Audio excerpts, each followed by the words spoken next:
கைபேசி என்ற தலைப்பில் பேச வருகிறார் துரை சரவணன். வடக்கே திருச்சி மலைக்கோட்டை, தெற்கே திருமயம் புகழ்கோட்டை, நடுவிலே திகழும் கலைக்கோட்டை, நாடே புகழும் புதுக்கோட்டை என்னுடைய ஊர். என் ஊருக்கு முதல் வணக்கம். என்னை பார்த்து கவிதை எழுத சொன்னார்கள். சரி, கவிதை எனும் பேரரசி வரவுக்காக நான் கையினிலே கோல் பிடித்து காத்திருந்த நேரம் அது. மக்கள் எல்லாம் மாக்களானார். எதனாலே? இரண்டாலே. ஒன்று விலைவாசி, மற்றொன்று கைபேசி.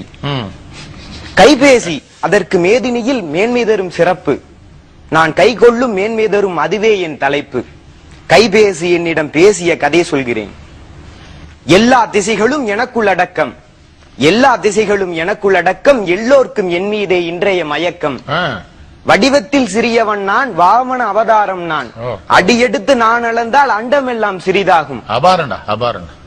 கையளவு இதயத்தின் கடலளவு ஆசைகளை கடல் கடந்திருந்தாலும் கச்சிதமாய் எடுத்துரைப்பேன். மூர்த்தியிலே சிறியவன் நான், மும்மடங்கு பொழிகின்ற கீர்த்தியிலே உயர்ந்தவன் நான், கேள்வி ஞானம் உடையவன். கையளவு இருக்கின்ற இதயத்தை கடல் கடந்திருந்தாலும் கச்சிதமாய் எடுத்துரைப்பேன். மூர்த்தியிலே சிறியவன் நான், மும்மடங்கு பொழிகின்ற கீர்த்தியிலே உயர்ந்தவன் நான், கேள்வி ஞானம் உடையவன் நான். சாதிமத பேதமின்றி சமத்துவமாய் எல்லோரின் காதோரம் பேசுகின்றேன், கைக்குள்ளே வாழுகின்றேன். கண்ணியர்க்கும் காளையர்க்கும் கைபேசி இல்லையெனில் அன்னையற்ற பிள்ளை என அனாதையாய் திரிந்திடுவார். தானாக பேசினாலே, தனியாக சிரித்தபடி போனாலே பைத்தியம்பார் போகுதென்பார் அந்நாளில். வீதியிலே இன்றைக்கோ வாகன நெரிசலிலும் பாதி பேர் சிரித்தபடி பைத்தியம் போல் உளறுகின்றார். பாதி பேர் சிரித்தபடி பைத்தியம் போல் உளறுகின்றார். பாதி பேர் சிரித்தபடி பைத்தியம் போல் உளறுகின்றார். காரணம் தான் தெரிகிறதா? காரணம் தான் தெரிகிறதா? கைபேசி என்னிடம்தான் ஊர்க்கதைகள் அளக்கின்றார், உலகினையே மறக்கின்றார். மன்னனுக்கும் புலவனுக்கும் மதிகான நட்பு அன்று அன்று, கண்ணியர்க்கும் காளையர்க்கும் கைபேசி காதல் இன்று. பொத்தானை மறந்தாலும், போட்டிருக்கும் சட்டையிலே பொத்தானை மறந்தாலும், புத்தகத்தை மறந்தாலும், புசித்திடவே மறந்தாலும், பெற்றோரை அத்தானை யாரைத்தான் மறந்தாலும் மனிதன் விவேக கைபேசி என்னை வித்தகனாய் மறப்பதில்லை. காதலனும் நோக்கியா, காதலியும் நோக்கியா, காதலனும் நோக்கியா, காதலியும் நோக்கியா, இதை பேதையான பெற்றோரும் பின்னொரு நாள் நோக்கியா. நோக்கமெல்லாம் மனிதருக்கு நோக்கியாவின் பக்கம்தான், ஏக்கமெல்லாம் நோக்கியாவின் என் வரிசை பேசிதான். சோற்றுக்கு வழி இல்லை உனக்கு சோனி எரிக்சன் அவசியமா? சோற்றுக்கு வழி இல்லை உனக்கு சோனி எரிக்சன் அவசியமா? ஏரோட்டும் பிழைப்பிற்கு உனக்கு எதிர்த்தாப்புல ஏர்செல் கடை எதுக்கு? நோயில்லா வாழ்வு போதும் நோக்கியா தேவையில்லை என்று நான் சொன்னாலும் என் கேள்விக்கு பதில் இல்லை, என்று நான் சொன்னாலும் என் கேள்விக்கு பதில் இல்லை.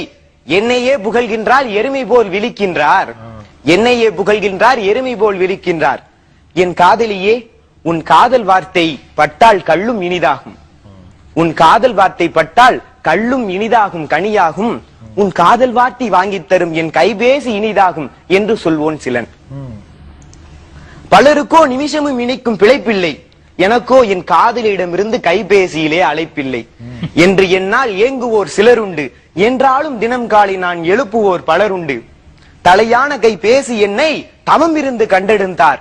கொலைகாரன் கையில் நான் குத்துயிராய் கிடைக்கின்றேன். கைபேசி திரையினிலே காந்தி படம் இருப்பதில்லை, கைபேசி திரையினிலே காந்தி படம் இருப்பதில்லை. மைபூசும் நடிகையரின் மார்பழகு படம் இருப்பது. கைபேசி திரையினிலே காந்தி படம் இருப்பதில்லை, மைபூசும் நடிகையரின் மார்பழகு. மீறின கவிதைடா, வயசுக்கு மீறின கவிதை சொல்லு சொல்லு சொல்லு. இருக்குமிடம் தெரியாமல் பித்தனை போல் பிதற்றுவோனுக்கு கைபேசி நஞ்சாகும், கல்லறைக்கு வழியாகும். அஞ்சுதற்கும் அஞ்சாமல் அறிவிலி போல் நடந்துகின்றால், அஞ்சுதற்கும் அஞ்சாமல் அறிவிலி போல் நடந்து கொண்டால் கைபேசி கொலைக்கருவி கல்லறைக்கு வழிகாட்டி. கணத்தினிலே கைபேசி காதலினால் சாலையிலே பிணமானோர் எண்ணிக்கை நான் பேசத்தான் அடங்கிடுமா? கைபேசி காத்திருக்க கவனம் எல்லாம் அதில் இருக்க மெய்பேசி சென்றவன் மேல் மோதியதே பேருந்து. இருசக்கர வாகனத்தில் விரைவாக செல்கையிலும், இருசக்கர வாகனத்தில் விரைவாக செல்கையிலும் பெருமை பல பேசுகின்றார், பெரும் விபத்தில் சாகின்றார். மூன்றெழுத்தில் மூச்சிருக்கும், மூளையெல்லாம் பேச்சிருக்கும், வானலக்கும் SMS வளர்கொடுமை என் சொல்வேன். மூன்றெழுத்தில் மூச்சிருக்கும், மூளையெல்லாம் பேச்சிருக்கும், வானலக்கும் SMS வன்கொடுமை என் சொல்வேன்.